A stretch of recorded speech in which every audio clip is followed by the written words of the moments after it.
میرا نام روبینہ ہے۔ میری عمر 27 سال ہے۔ میری شادی کو 12 سال ہو چکے ہیں اور میں دکھنے میں بہت ہی گوری ہوں۔ میرے بال کمر تک لمبے ہیں اور قد کاٹھی بالکل ٹھیک ٹھاک ہے۔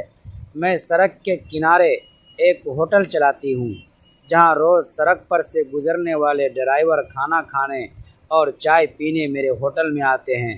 میرے ہاتھ کا گھر جیسا کھانا سبھی ڈرائیوروں کو بہت پسند آتا ہے اور خوب مزے سے کھاتے ہیں۔ ڈرائیور لوگ اس کھانے کی تعریف کرتے نہیں تھکتے۔ آج تو کہانی میں آپ کو سنانے جا رہا ہوں وہ اس سمے کی بات ہے جب بارش کا موسم تھا۔ دوستوں، ویڈیو میں آگے بڑھنے سے پہلے ویڈیو کو لائک اور ہمارے چینل کو سبسکرائب کر کے پلیز ہمارا سپورٹ ضرور کر دیجیے گا۔ دوستوں، چلتے آج کی کہانی کی طرف۔ میرے ہوٹل پر ایک ٹریکٹر ڈرائیور آیا۔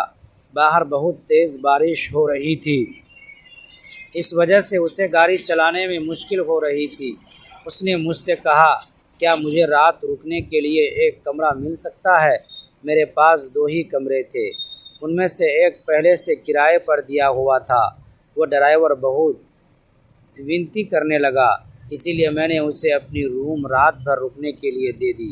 میری شادی کو 12 سال ہو چکے تھے، لیکن ابھی تک میرا کوئی بچہ نہیں تھا۔ میرا پتی نیلیش بہت شانت سوبھاؤ کا تھا، لیکن وہ بہت محنتی تھا۔ ہم دونوں مل کر اپنے ہوٹل کو سنبھالتے تھے۔ صبح سے رات تک ہم دونوں ہی وہاں کام کرتے تھے۔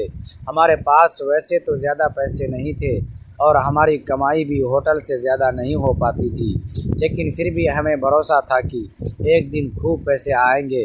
اگر ہمارے پاس پہلے سے پیسے ہوتے تو ہم ایک بڑا ہوٹل کھول چکے ہوتے۔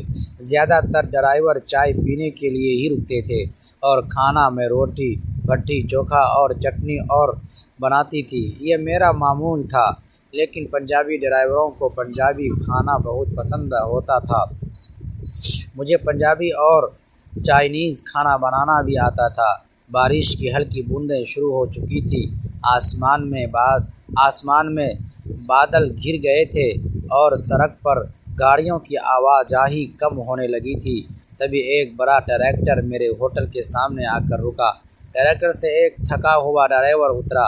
اس کے چہرے پر سفر کی تھکان صاف دکھائی دے رہی تھی۔ اس نے دھیرے سے آ کر کہا، بہن جی، کچھ گرم کھانا مل جائے گا؟ میں نے مسکرا کر اسے بیٹھنے کا اشارہ کیا اور رسوئی میں چلی گئی۔ تھوڑی دیر بعد میں نے اس کے سامنے گرم دال، چاول اور سبزی رکھ دی۔ وہ بڑے آرام سے کھانے لگا۔ کھاتے کھاتے اس کی آنکھوں میں جیسے سکون اتر آیا۔ کچھ دیر بعد اس نے کہا، بہت سالوں بعد ایسا کھانا کھایا ہے، بالکل گھر جیسا لگتا ہے۔ اس کی بات سن کر مجھے اچھا لگا۔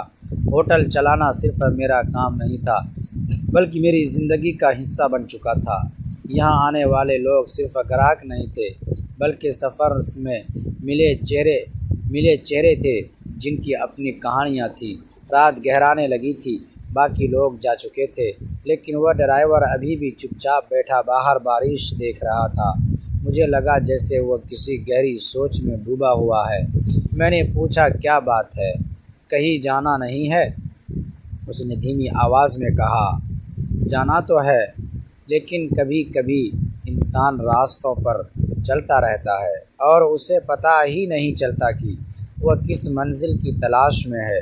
اس کی بات سن کر میں کچھ پل کے لیے چپ ہو گئی۔ شاید ہر انسان کی زندگی میں کچھ ایسے موڑ آتے ہیں جہاں وہ خود سے سوال کرنے